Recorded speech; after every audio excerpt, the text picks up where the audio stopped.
అసలు మన నిరీక్షణ ఏంటి? ఏమంటే మన ప్రభు అయిన యేసుక్రీస్తు వారు రెండవ రాకడలో ఆయన రాబోతున్నారు. ఆయన వచ్చిన తర్వాత సంఘముగా ఉన్నటువంటి మనలను, సార్వత్రిక సంఘంలో సభ్యులుగా చేరిన మనలను, దేవుని కొరకు బ్రతికినటువంటి మనలను సంఘముగా ఆయన పరలోకానికి తీసుకువెళ్ళి తండ్రి చేతికి మనల్ని అప్పగించబోతున్నారు.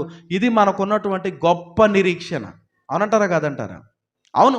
అంటే ఇప్పుడు యేసుక్రీస్తు వారు వచ్చేటప్పటికి మనం ఎలా కనపడాలని ఎదుట? దోషులుగా కనపడితే ఆయన తీసుకెళ్తాడా? పాపులుగా కనపడితే ఆయన తీసుకెళ్తాడా? ఏమంటే లోక సంబంధులుగా కనపడితే ఆయన మనల్ని తీసుకెళ్తాడా? ఏమంటే లోకస్తులుగా మనం బ్రతుకుతూ ఉంటే ఒకవేళ ఆయన రాకడ జరిగితే మనల్ని ఖచ్చితంగా ఆయన తీసుకెళ్ళడు, మనకు పరలోక రాజ్యాన్ని ఇవ్వడు. మరి ఇప్పుడు ఎలా ఉంటే పరలోక రాజ్యాన్ని ఇస్తాడు?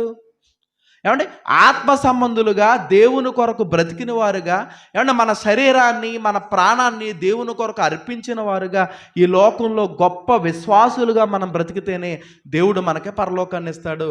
అండ్ ఆయన వస్తాడని ఎదురు చూడటమే మనకున్న గొప్ప నిరీక్షణ. ఇప్పుడు మరి ఈ ఆలోచన అంతా మన మనసులో ఉంటే కనుక ఇప్పుడు మన ఓర్పు ఇప్పుడు దేంతో లింకప్ అయి ఉండాలంటున్నాడు భక్తుడు.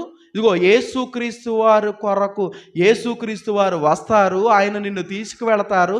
ఆయన నిన్ను తీసుకువెళ్ళాలి అంటే ఇదిగో నీ భక్తి ఎంత 100% నీలో ఉండాలి అని చెప్పి నువ్వు ఆ నిరీక్షణ కలిగిన ఓర్పు నువ్వు కలిగి ఉండాలి అని చెబుతున్నాడు.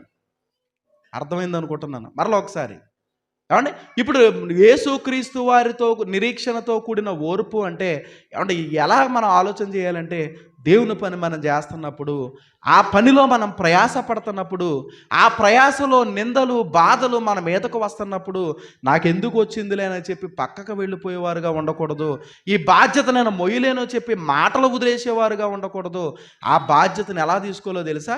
మరి నిజమే కదా, దేవుడు నాకు ఈ పని అప్పగించాడు కదా, ఈ పని అప్పగించినప్పుడు దుష్టుడు నా మీద వాడు బాణాలు వేస్తున్నాడు కదా, ఈ బాణాలకు జడిసిపోయి దేవుడి పని నేను చెయ్యను అని పక్కకు వెళ్ళిపోతే, నా పరిశుద్ధతను నేను పోగొట్టుకుంటే, నోటి మాట ద్వారా నేను పాపం చేసిన వాడిగా మారిపోతే, దేవుని కార్యక్రమాలు చేయకుండా ఆయనకు అవిధేయుడిగా నేను మారిపోతే, ఈ క్షణాన నా ప్రభువు ఈ లోకంలోనికి వస్తే నా పరిస్థితి ఏంటి అన్న సంగతి ఇక్కడ కూర్చున్న మనందరికీ కూడా గుర్తుండాలి అని చెప్పి ఆ సంఘం, ఈ సంఘంగా ఉన్న మనతో ఈరోజు మాట్లాడుతూ ఉందండి.